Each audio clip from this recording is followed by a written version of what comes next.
Bien, videoconferencia 2, entonces, tenemos a las 10 horas el inicio. Lo primero que voy a abordar es, si tuvieron dificultades con Borges, que las compartan y hacerles algunas recomendaciones en cuanto a lo que podrían hacer como ayuda para tener bien identificados los cuentos. Yo siempre recomiendo hacer una ficha de una sola cara para cada uno de los cuentos, en el que conste el título del cuento, el volumen, el año en que se publicó el volumen, 2 o 3 palabras del contenido, del resumen, tanto como para ubicarnos de qué se trataba, la idea central, no como idea de visión de mundo, sino las 2 o 3 palabras que nos ayudan a ubicar los hechos principales del cuento, los personajes, algunos lugares, y por último, a ustedes les convendría también, dentro de la constelación temática de Borges, a ver a cuál de los temas vistos se puede adscribir el cuento en cuestión. Esa ficha de una sola cara a ustedes les ayuda para ubicarse en el momento del trabajo práctico, en el momento del parcial cuando lleguemos y por supuesto en el momento del final las pueden traer tanto como para que la pregunta que a veces se hace en el interrogatorio no los desacomode y puedan ir a eso y ubicarse a ver dónde estaba el cuento y de qué se trataba. Preguntas para los que están conectados. ¿Pudieron leer los cuentos? ¿Pudieron leer algunos? ¿Pudieron leer El Milagro Secreto, que es el que vamos a trabajar hoy? Aguardo que respondan sí, no, no sé, no sabe, no contesta, lo que ustedes quieran. Laura dice algunos, perfecto.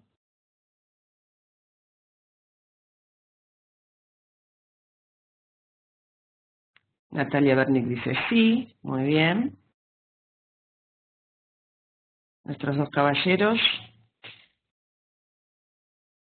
los leí todos, debo releer algunos, perfecto. Y Lisandro, honestamente, dice, leí La muerte y la brújula únicamente. Perfecto, está bien. A veces es una cuestión de tiempo, hace que no podamos abordamos por ahí lo teórico y dejamos los cuentos que nos ayudan a ejemplificar para después, no hay ningún problema.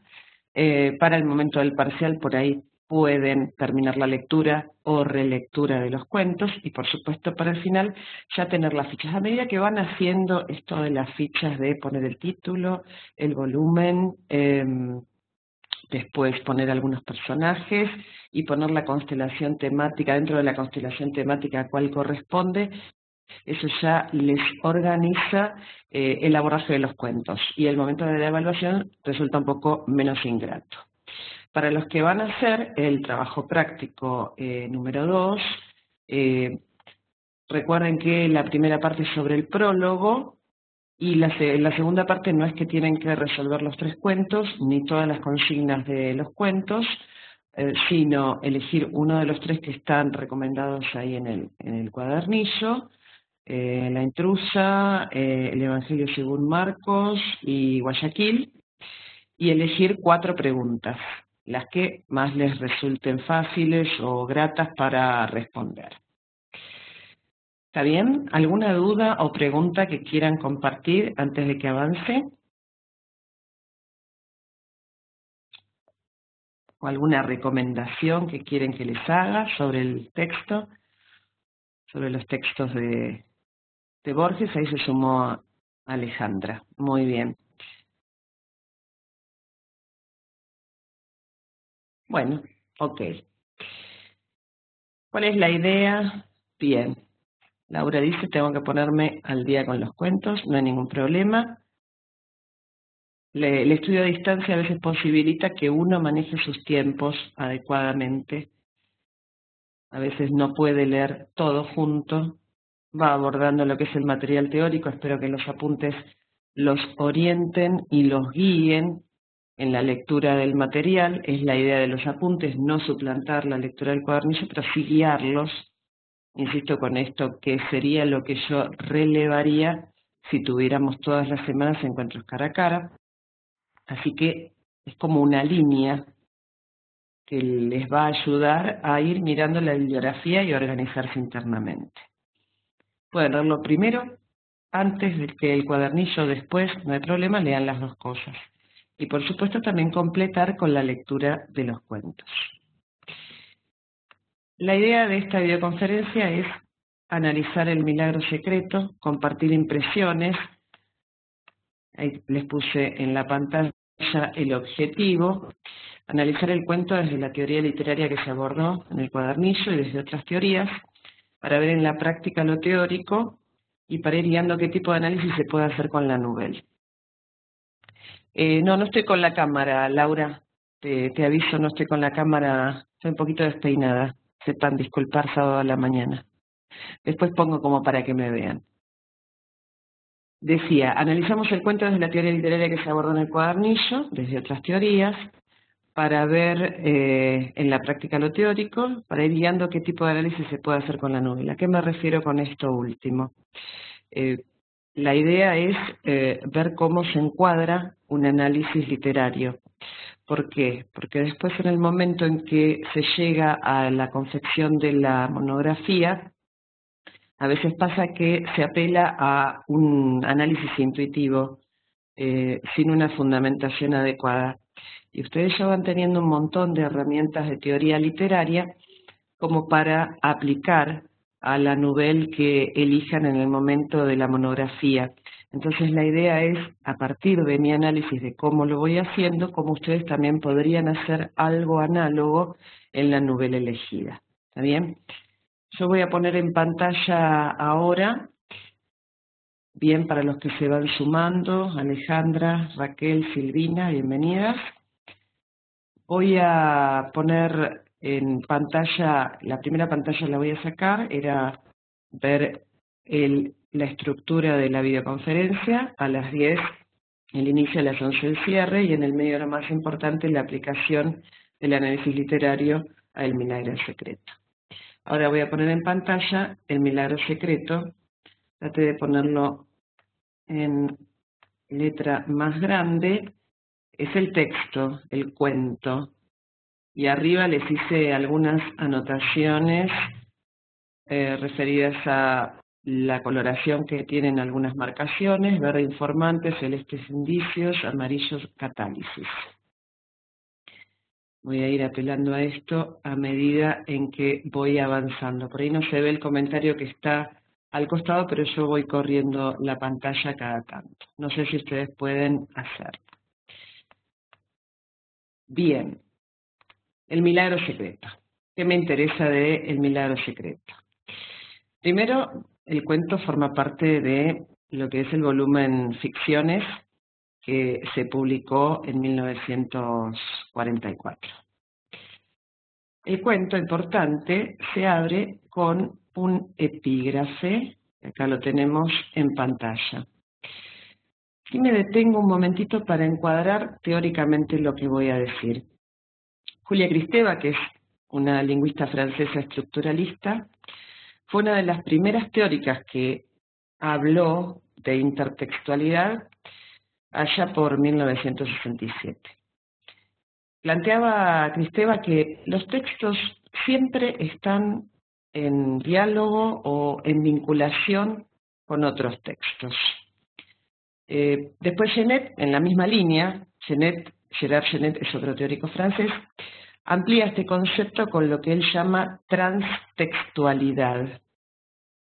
Es decir, que es un fenómeno más complejo que abarca la intertextualidad, la architextualidad, la metatextualidad, la hipertextualidad, y menciona, una de las últimas, la paratextualidad, que es a donde yo quiero llegar. La paratextualidad habla de ella en relación al texto, la relación del texto con su propio paratexto. ¿Qué es el paratexto de un texto? Los títulos, los subtítulos, las dedicatorias, las tapas, las contratapas, la solapa de tapa. Todo eso es lo que va por afuera del texto, pero lo acompaña. Y también el epígrafe es uno de los elementos del paratexto. Viene de epi sobre, grafein, escribir y grabar. Genet le reconoce 3 funciones al epígrafe, que resultan muy útiles para ver este dato inicial que aportan muchos de los cuentos de Borges. Las 3 funciones que ve son, primero, comentario del título, como anexo justificativo, comentario del texto, como precisando indirectamente la significación del texto, y la última que ve es la de padrinazgo, es decir, no importa tanto lo que dice el epígrafe, sino quién lo dice, como el padrino, el autor padrino de una determinada publicación. Para nosotros que ya leímos el cuento, podemos decir que se encuadra este epígrafe en la segunda función, es decir, la de ir precisando de manera indirecta y sutil la significación total del cuento. Fíjense que el epígrafe dice, y Dios lo hizo morir durante 100 años y luego lo animó. ¿Cuánto tiempo has estado aquí? Un día o parte de un día, respondió. Ya, antes de leer el cuento, nos orienta en que el sentido del tiempo que se condensa va a ser importante. Ese tiempo que puede ser un instante y en ese instante pueden transcurrir 100 años, para uno o para otro. Ya se nos adelanta lo que va a ocurrir con la DIC antes de su ejecución. Esto lo podemos tomar también como un indicio de lo que va a ocurrir en el contenido del cuento. Siguiendo con la paratextualidad. Barthes en SZ habla de 5 códigos o claves desde los que podemos analizar un texto. Yo creo que lo había mencionado en la primera videoconferencia. Una de esas claves es el código o clave hermenéutico, que es el que plantea el código hermenéutico, es el que plantea el enigma. Destaca este enigma en el cuento y eventualmente lo resuelve. Y acá, ya desde el título, planteado en el título, este enigma es porque hay algo que está identificado como milagro y porque es secreto. Fíjense que ya desde el paratexto, el epígrafe y el título, tenemos datos, indicios, que interpelan y estimulan al lector modelo de este cuento. El lector modelo, recordamos el decir de Eco, ¿no? Vamos con la estructura, el concepto de trama, que ya vimos en la unidad 2 del módulo 1. Trama estaba muy asociado al concepto de estructura, que tradicionalmente en el análisis literario de un cuento se traduce en la división de introducción, nudo y desenlace. Aquí podríamos tomar todo este primer párrafo que termina en la palabra Praga como la introducción. ¿Por qué? La introducción nos da datos informantes que yo marqué en verde. Lo pueden ver acá en verde. Hablo de informantes siempre desde el esquema funcional de Barthes, núcleos, catálisis, indicios informantes. Recordamos, los informantes son los datos concretos que nos dan un encuadre para los hechos narrados, encuadre que tiene que ver a veces con tiempo y lugar. Acá tenemos informantes que nos ubican en un lugar y un periodo histórico determinado. Ven que tienen Praga, 1939, ¿no? Después dice Tercer Reich al final del párrafo. Esto también, estos datos informantes, van aportando una unidad, ¿no? Unidad de atmósfera o de clima de época.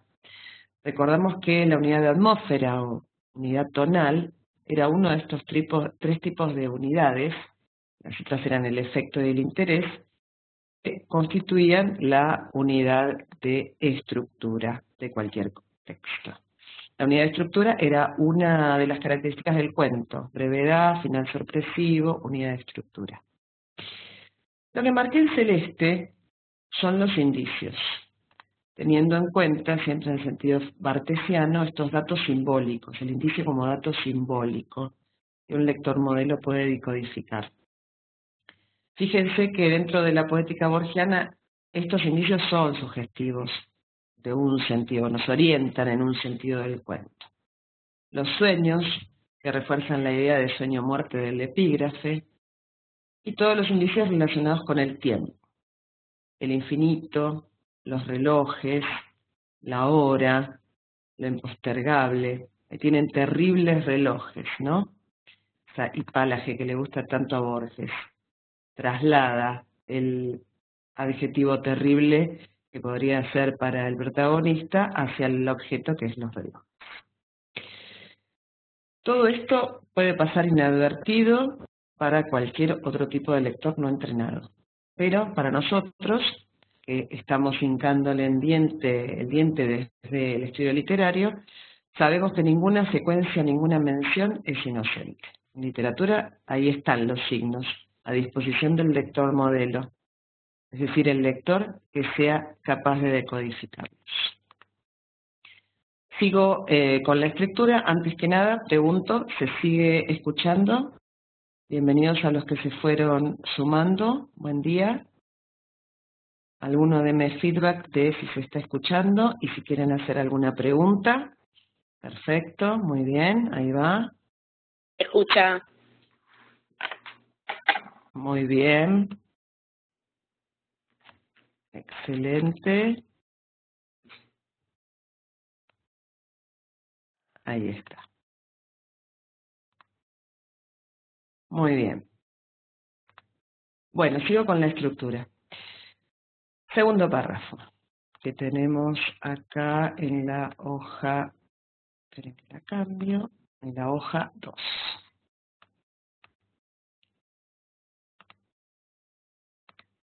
Muy bien, el segundo párrafo, el que se inicia el 19, las autoridades, bla, bla, bla, ya marca el nudo. Recordemos que para que un cuento sea un cuento y no un relato, lo definitorio es que se plantee el conflicto. Acá, el conflicto comienza con la detención y la condena a muerte de la DIC, que rápidamente se plantean en el segundo párrafo. Pero el conflicto se va a seguir desarrollando porque no es solamente la detención y la condena a muerte. El conflicto, esas dos fuerzas que se enfrentan, se tironean hacia, ¿no?, la resolución de que una de ellas gane hacia el desenlace. Esas fuerzas que se enfrentan es que falta tiempo. La hora de la muerte se acerca y la DIC necesita tiempo para terminar la obra que lo justifica y que justifica su vida. Es importante que vean el comentario que hice sobre el narratario. Ahí corro un poquito para que se vea el comentario. Primero está la traducción para animar a otros y después está el comentario AP3 que dice el comentario: apelación al narratario. Fíjense que dice cuya importancia apreciará después el lector. Dice, esta demora, cuya importancia apreciará después el lector. La apelación al narratario, y acá la función del narratario es actuar como intermediario, como ese nexo entre el lector real y el narrador. Da una señal para conducir la lectura en una orientación determinada. Es como atiendan acá, atiendan que esta demora, lo que sigue teniendo que ver con el tiempo, es a lo que debemos prestar atención, apreciarlo más adelante, como dice acá. Guía nuestra atención porque justamente estamos viendo que todo el cuento gira en torno al tiempo, nos hace pensar en esa hora fatal, en esa demora. En la página 3 y 4 vemos más indicios, sustancia fugitiva del tiempo, el estilo directo de lo que razona la DIC. Estoy en la noche del 22, mientras dure esta noche y 6 noches más, soy inmortal, soy invulnerable. La inmortalidad, que bien podemos asociar nosotros al tema de la eternidad. Recordemos que en la poética borgiana la eternidad es la suma y confluencia de todos los tiempos, el presente, el pasado y el futuro. Y después, dentro de una catálisis que está marcada con amarillo, se describe la obra de Ladik. ¿Por qué es un indicio? Y digo el tema del indicio siempre de la poética, desde la poética bartesiana. Porque casualmente, lo digo entre comillas porque recordemos que no hay nada casual, se detiene en una obra de Ladik que es la vindicación de la eternidad, ¿no? Y ahí viene todo el indicio que está marcado en celeste. ¿Qué se dice en esa vindicación de la eternidad? Se declara que el tiempo es una falacia, es decir, es una mentira. Este tiempo que nosotros percibimos desde nuestra humanidad es una falacia. Después hay una secuencia narrativa que desarrolla el argumento del drama en verso Los enemigos, en cuya última línea se habla del delirio circular, de alguien que vive y vuelve a revivir lo mismo. Entonces, recordemos que el tema circular es otra de las ideas recurrentes en la literatura de Borges. Todo lo que estamos diciendo como indicios, todo esto que voy punteando y relevando, todo nos va preparando y va preparando nuestro interés hacia el tiempo. Para lograr terminar este drama en verso, Ladik le hace este pedido a Dios, ¿no? Le pide un año más. El cuento sigue avanzando, después de toda la descripción, narración de lo que era el argumento de los enemigos, y ahí hay como una intromisión, que yo les hice una aclaración también, de he bosquejado, como parece que hay una intromisión del narrador o del narratario extradigético en este universo de los hechos, ¿no? Una transgresión. El único momento en que parece infiltrarse un narrador, una aparición muy transitoria, ¿no? Dentro de todo el cuento, que está en tercera omnisciente, como si fuera un dios. Este dios parece meterse dentro del cuento a través de esta, Genet lo llama metalepsis a esta transgresión. El cuento avanza de manera lineal y se acerca el día de la ejecución. La última noche hay un sueño importante también dentro de lo que es el cuento, un sueño que podemos leer también, ya que hablamos en esta videoconferencia acerca de la intertextualidad, un sueño en intertexto o copresencia de otro texto de Borges, para los que leyeron La Biblioteca de Babel, que también, casualmente, forma parte del volumen Ficciones. El sueño plantea un hecho fundamental, ¿no? Esta pequeña historia del bibliotecario que se había quedado ciego buscando a Dios en una letra de uno de los volúmenes de la Biblioteca del Clementinum, y él, Ladik, que apoya el dedo en la página de un atlas, y una voz ubicua significa presente en todos los tiempos, en todos los lugares, le dice que el pedido de un año más le fue otorgado. Eso es todo lo que ocurre en ese sueño, ¿no? Si después pueden, fíjense, lean La Biblioteca de Babel para ver cómo se da este pequeño intertexto entre los dos textos que forman parte de Ficciones. Recordamos, hasta acá estamos viendo la estructura. Hablé primero del epígrafe y del título, de la función del epígrafe y cómo el epígrafe y el título, esta relación paratextual del texto con su paratexto, ya nos dan indicios y orientan nuestra lectura hacia el tiempo. Después abordé la trama, que tradicionalmente asociamos a la estructura, introducción, nudo y desenlace, que se da en la introducción, datos concretos, pero también indicios que nos están orientando en el tema del tiempo.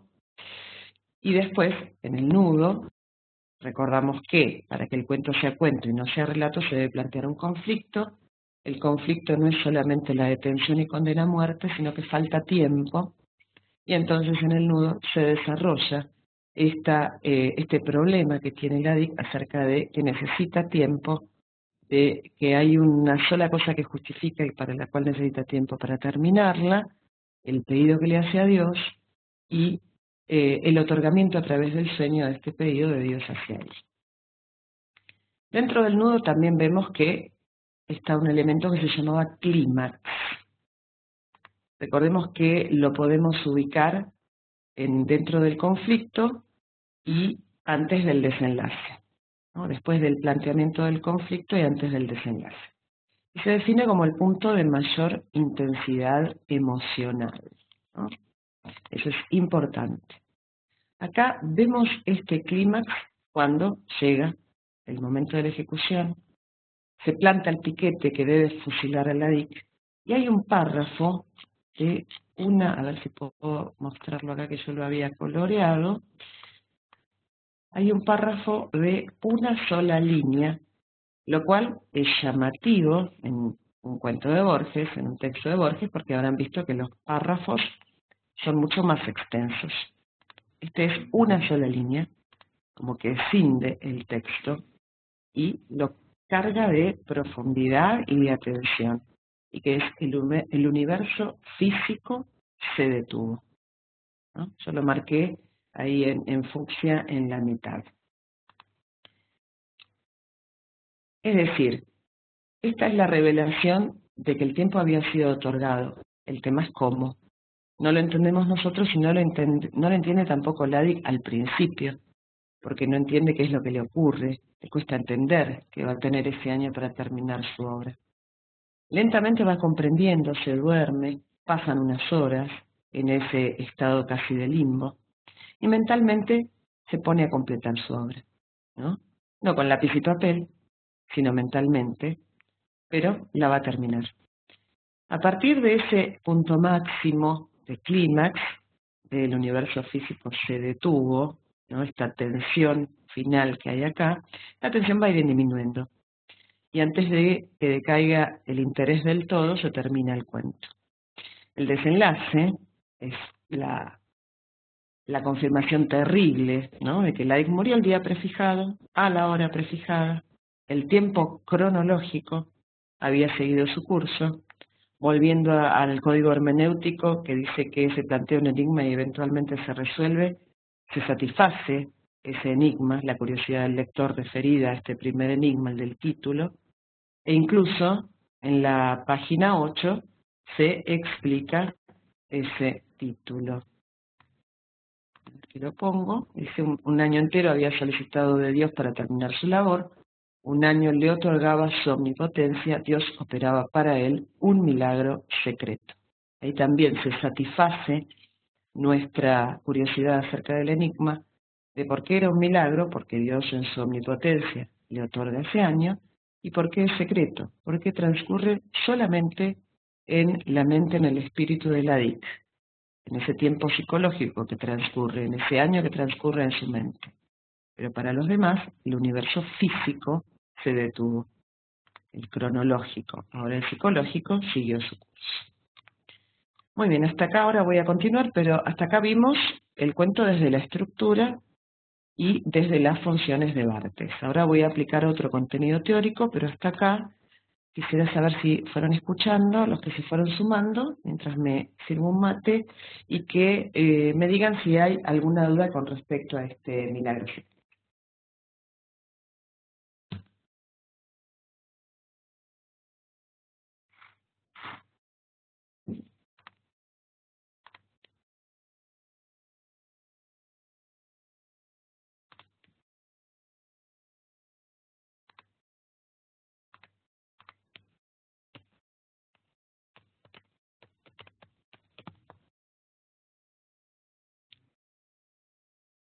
Bueno, muchas gracias. Susa, sí, leo tus comentarios. Caro, que recién se conecta. Estoy sin cámara, pero espero que me escuchen bien y vayan viendo lo que ocurre en la pantalla, porque está el cuento que estamos analizando con algunos coloreados y algunos comentarios. Pregunta. Nunca sé si ustedes pueden maniobrar lo que yo voy compartiendo en la pizarra, por ejemplo, esto que hago de volver las páginas, o si no tienen comandos para hacerlo o habilitación.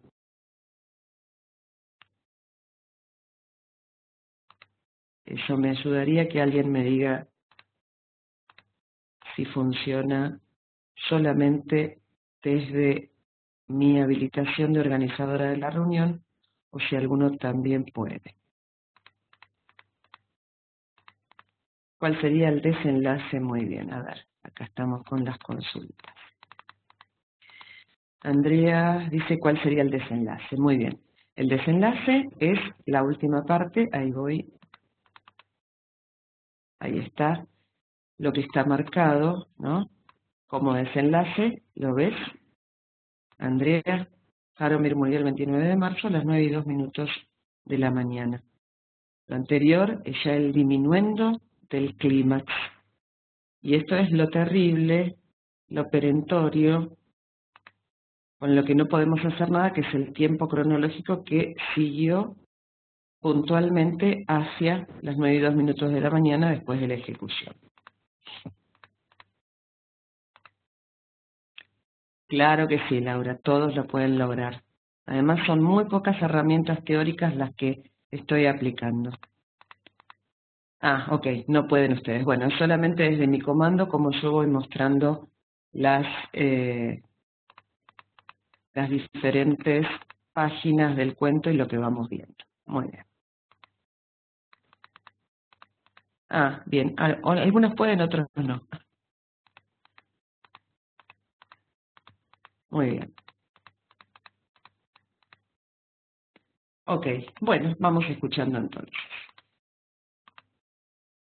Voy a aplicar ahora otro contenido teórico que también puede resultar de utilidad, que es un esquema que se llama el famoso esquema actancial, que Greimas, otro lingüista francés, habrán visto, son todos franceses los que citamos, lingüista francés que pertenece más a la semiótica estructural. Tal vez leyeron algo ustedes en literatura, una, si no, no, es solamente esto que voy a encuadrar ahora. Plantea un esquema actancial. ¿Qué ve dentro del esquema actancial? Greimas ve actantes. ¿Qué son los actantes? Categorías. Ojo, no son solo personajes los que pueden ser actantes. Pueden ser sentimientos, bienes materiales, situaciones, ¿no? Viajes. Los actantes se definen por la función que cumplen. Acá se ve justamente lo estructural de Greimas. Actante, entonces, categoría que aparece dentro de un texto que se define por la función que cumple. Y para ustedes que ya vieron sintaxis 1 y 2, por ahí los dos primeros actantes les van a resultar de utilidad, son el sujeto y el objeto. ¿Sí? Ahí les puse en la pantalla de dónde viene, cuál es la bibliografía, la notación bibliográfica completa, la semántica estructural de Greimas. Y está, ¿lo ven?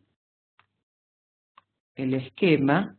Primero les aclaro, las categorías se llaman actantes, ¿no? Porque se definen por la función que cumplen dentro del texto, y ahí están los 6 actantes que ve Greimas y que estudia Greimas.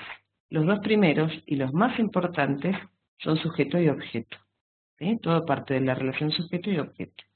Después, al sujeto están asociados ayudante y oponente, ven las flechas que confluyen hacia él, y destinador y donante, destinador o donante y destinatario, que están más vinculados con el objeto. ¿Qué significa? El sujeto es, dentro del cuento, dentro de la novela, quien tiene una meta, un objetivo, que puede ser muchas veces el protagonista, ¿no? Que tiene una meta, un objetivo, que puede ser una persona, un bien material, un sentimiento, un proyecto, ¿sí? ¿Qué es objeto esto? El objeto es lo deseado por el sujeto, ¿sí? Por eso parte todo de acá, porque es el sujeto que tiende, quiere, desea un objeto. Después tenemos ayudante y oponente. Estos confluyen hacia el sujeto, son bastante claros en cuanto a qué es lo que hacen con respecto al sujeto. Cooperan u obstaculizan la labor del sujeto.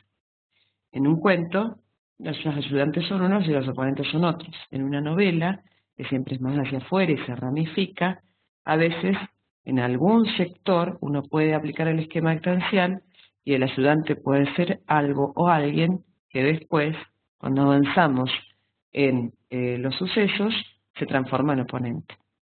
¿Sí? Así que este esquema también tiene en una novela la posibilidad de ser aplicado en diferentes sectores y que en realidad vuelvan a cambiar su función de acuerdo con el hilo de los hechos.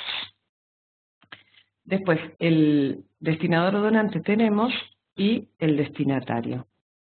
Destinador o donante, como Greimas estudió muchas veces lo que tenían que ver con los cuentos tradicionales, tenía como algo de magicidad, aquel que si era un objeto preciado y precioso, el destinador o donante era el que estaba en la puerta de la cueva vigilando ese objeto y es el que puede llegar a otorgarlo, facilitarlo al sujeto, ¿sí? Y el destinatario es el para quien se desea o para quien se consigue ese objeto. Muchas veces dentro de los cuentos, destinatario y sujeto coinciden, ¿no? Es decir, el sujeto busca algo para sí mismo, ¿no? Por ahí en los textos que tenían que ver más con una epopeya, a veces el héroe, que era el sujeto, buscaba una victoria, una batalla, ¿para quién? Para su rey, o para su gobernante, o para aquel que lo había mandado en una misión, ¿no? Pero en los cuentos modernos, sujeto y destinatario frecuentemente coinciden. Este esquema es una herramienta estructural, pero es muy útil para ver los personajes, las relaciones, las reacciones, para encontrar sus objetos, es decir, qué es lo que desean, ¿no? Qué es lo que quieren, cuál es su objetivo, y ver cómo puede variar o no a lo largo de lo que se va narrando, a lo largo de los hechos narrados. Acá voy ahora al milagro secreto de Borges. Claramente el sujeto es la Dick, ¿no? ¿Cuál es su objeto? Es decir, qué es lo que él desea, qué es lo que él quiere, qué es lo que él busca, ¿sí? A ver, que hay alguien que está hablando. Hola, ¿se escucha?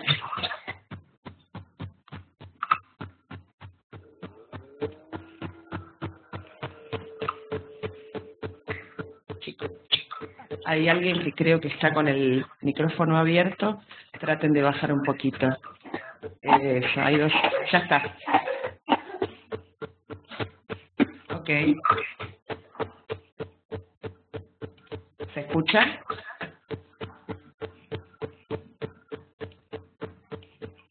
Bueno, vamos a ver.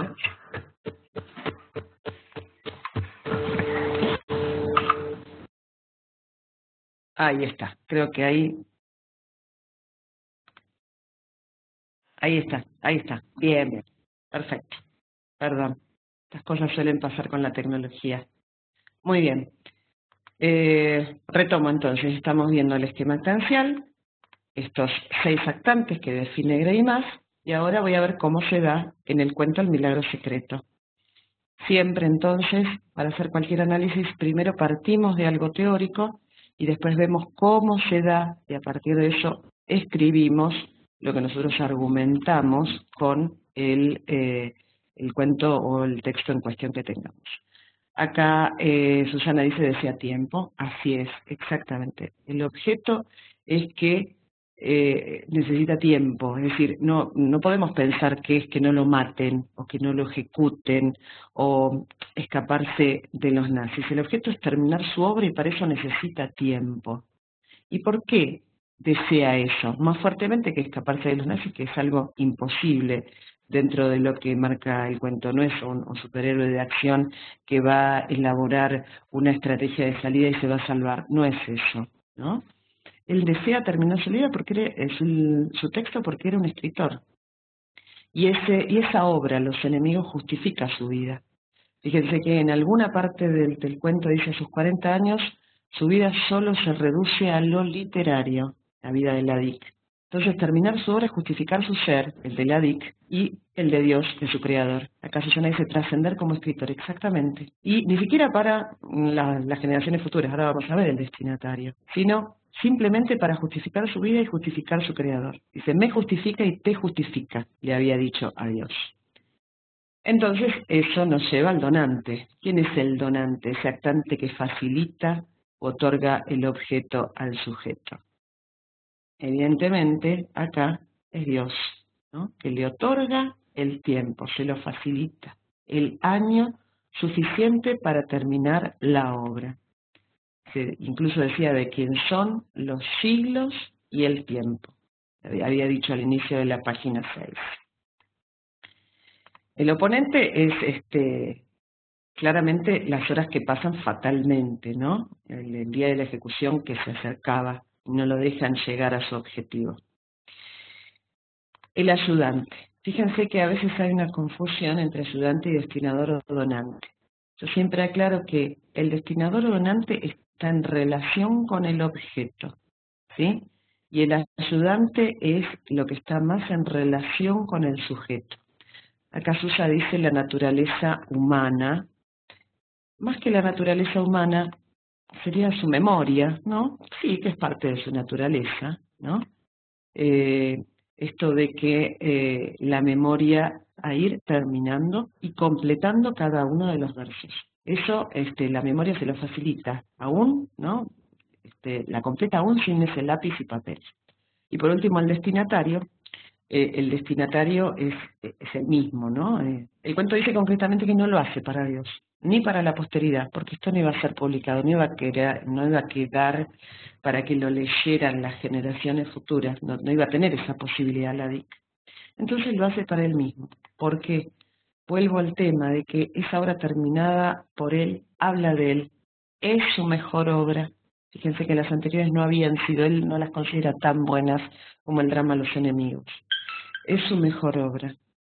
Lo justifica que él haya vivido, justifica su vida, porque su vida existe en tanto él es escritor, justifica su existencia, su ser, y de alguna manera, como él es creación de otro ser, que es Dios, también justifica el ser divino, ese creador de Ladik, y de toda la humanidad es el creador.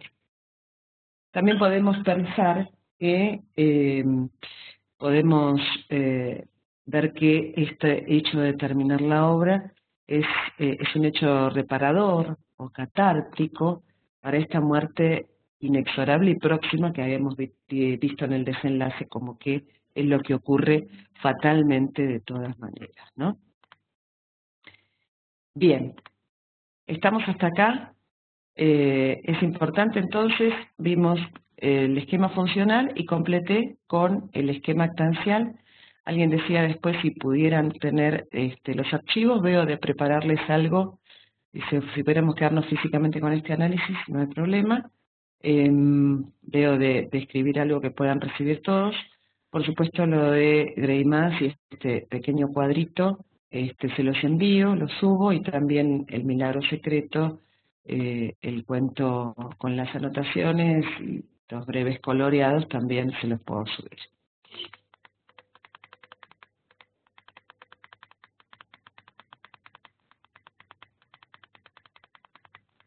Muy bien. Comentarios, seguimos adelante. Por último, constelación temática. De acuerdo con lo que dice el cuadernillo, vimos una serie de temáticas recurrentes, líneas temáticas recurrentes en Borges, y siempre es importante cuando leemos ver si encontramos alguna o algunas de estas líneas para encuadrar el cuento en cuestión. De lo que hemos dicho y lo que yo traté de relevar varias veces es el tema del tiempo, su fluir y principalmente su condensación. Tiempo condensado, menciona el cuadernillo. Es decir, cómo en un instante cronológico, por así decirlo, hay otro tiempo que fluye, ¿no?, y se extiende en un año, es decir, el tiempo psicológico de la DIC. Cortázar habla de cuando estudia este cuento, de un tiempo poroso o elástico. Cortázar lo pone en relación con otros dos cuentos muy interesantes también, el puente creo que se llamaba sobre el río del Búho, y la isla Mediodía del propio Cortázar, y él los pone en diálogo también, estos tres cuentos. Eso por si alguno tiene, creo que está en Lecciones de Literatura, analiza también el tema del tiempo Cortázar. La visión de mundo, que se puede leer en este cuento, está relacionada desde el plano filosófico con la misión metafísica de la vida, porque a lo largo del cuento se buscan respuestas de qué es la realidad, qué es el tiempo, cuáles son las causas primeras del ser humano, es decir, la vida vale por un instante de justificar su existencia, vale por una obra, vale por lo que justifica su vida y la vida del Creador, o cuál es la injusticia que hay en la vida, ¿no? Puedo tener lo que quiero a través de un sueño, puedo pedir lo que quiero a través de un sueño y Dios me lo concede, ¿no? Por otro lado, en otro plano de la concepción de mundo, podemos leer también el vestigio de cierta irracionalidad, ¿no? O el ataque arbitrario a lo cultural por parte de fuerzas totalitarias, ¿no? Claro, la metafísica es desde el enfoque filosófico. La metafísica es la parte de la filosofía que habla de responder las causas primeras, ¿no? El porqué de las causas primeras, el porqué del tiempo sería acá. Respondo a Alessandro, que había hecho la pregunta si la metafísica es desde el enfoque filosófico. Esto último que dije acerca de la irracionalidad, el ataque arbitrario, es por parte de las fuerzas totalitarias, lo que muestra un poco de esa época. Recuerden que la vuelta en Shaun puede tener diferentes planos, diversos planos. Por último, y teniendo en cuenta esta cosmovisión que detectamos, hay que ver si podemos enunciar el tema del cuento. Recuerdo también este concepto que ya vimos que conviene reforzar, no tan corto como una palabra, ni tan largo para que corramos el riesgo de contar el argumento en 5 renglones. Lleva 2 o 3 renglones, 1 renglón y medio. Lo importante, más que la extensión, es desatarnos de lo fáctico. ¿Se acuerdan que lo fáctico eran los hechos? Mencionar los personajes a una situación concreta, ¿no? Es llegar a lo profundo desatándonos de los hechos. Siempre a modo de sugerencia, ¿no? Porque ya hablamos también de que a veces tenemos una idea del cuento y lo podemos encontrar enunciado de diversas maneras, ¿no? Siempre a modo de sugerencia, para mí sería el tema del cuento, la injerencia o incidencia. Claro, acá Susana dice, el hombre solo no puede dominar el tiempo. Claro, yo lo pongo en un versus. La incidencia del poder supremo, divino, sobre la vida de los hombres. Una incidencia capaz de la manipulación temporal que sobrepasa la lógica del dominio humano, sobrepasa lo que como hombre, como humanidad, como ser humano podemos hacer con el tiempo, ¿no? La injerencia o incidencia del poder divino sobre la vida de los hombres, incidencia capaz de la manipulación temporal que sobrepasa toda lógica y todo dominio humano, ¿sí? Muy bien, Susana, ahí, muy atenta. Bueno, hago un repaso de todo lo que hice en el análisis.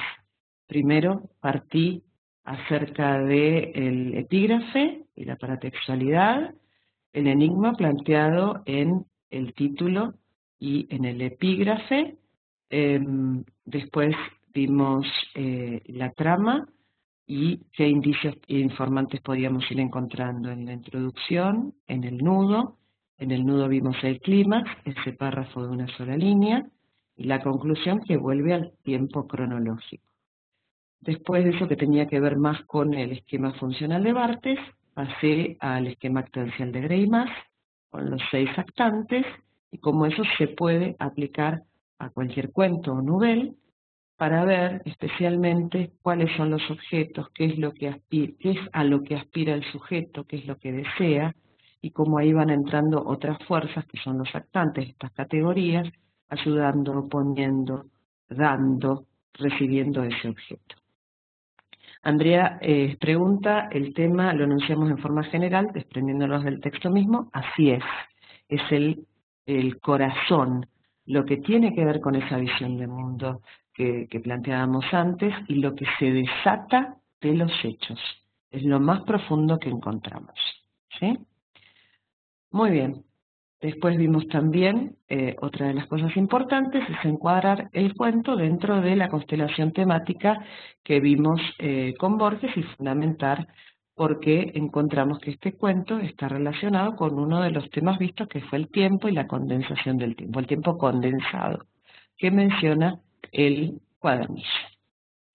Muy bien, sigo otro mate y veo si hay dudas.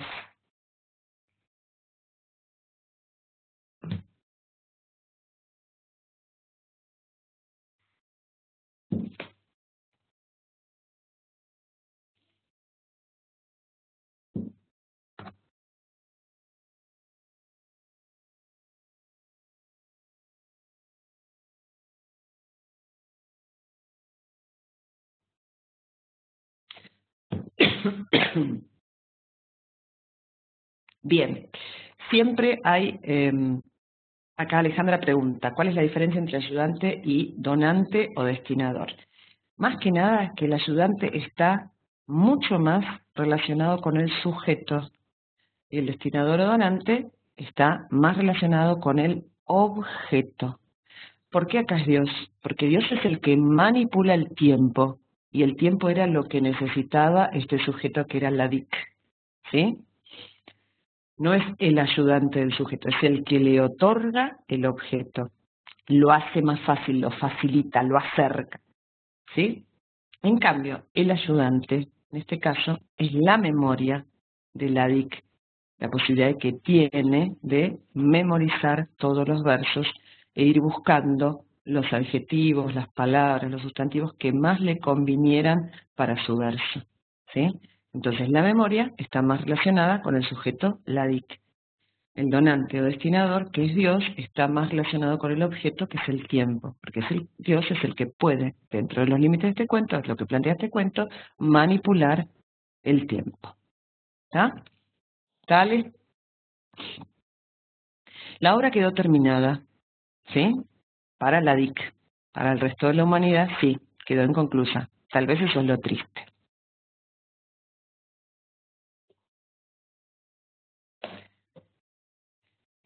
¿Viste? Cuando te dicen, cuidado con lo que deseas, bueno, él deseó un año, entonces tuvo ese año, no en tiempo físico, sí en tiempo psicológico.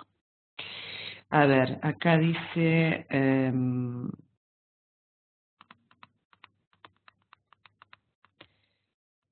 tenemos la base metodológica para el análisis de la nube, podemos optar por alguno de estos esquemas explicados. Juan pregunta esto, la base metodológica, y esto lo voy a abordar en la última videoconferencia, pero es bueno que ya vayamos viéndolo, es una guía de análisis con temas que pueden tomar.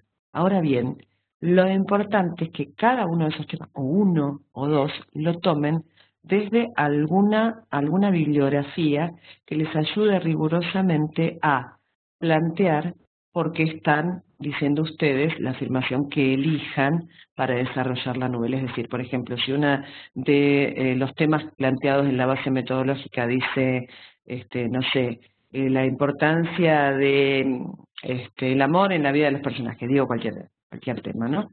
Entonces, buscar una bibliografía que hable, o dentro de la que tienen también, ¿no? Que hable acerca de qué es un tema, cuáles son los temas universales, a qué se llama motivo, a qué se llama tema, a qué se llama, no sé, asunto, y a partir de ahí desarrollan que esto es un tema, que el tema se vincula con algunos hechos dentro del argumento, que los temas universales se pueden verificar dentro de la obra, es decir, hacer un desarrollo que tenga más que ver con lo argumentativo, con plantear algo desde el encuadre teórico.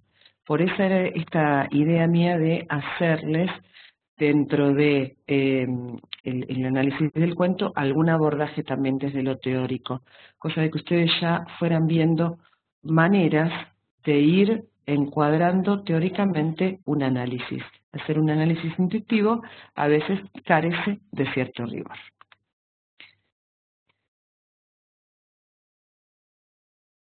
En definitiva, dice Susana, Dios no nos ayuda. Bueno, un poquito así, un poquito así. Bueno, chicos, si no hay más dudas, me quedo 2 minutos más, viendo si alguno quiere ir preguntando algo de manera privada, me quedo en línea. Corto ya mi grabación, pero me mantengo en línea para los que quieran preguntar algo más. El video lo van a estar viendo en estos días en la plataforma.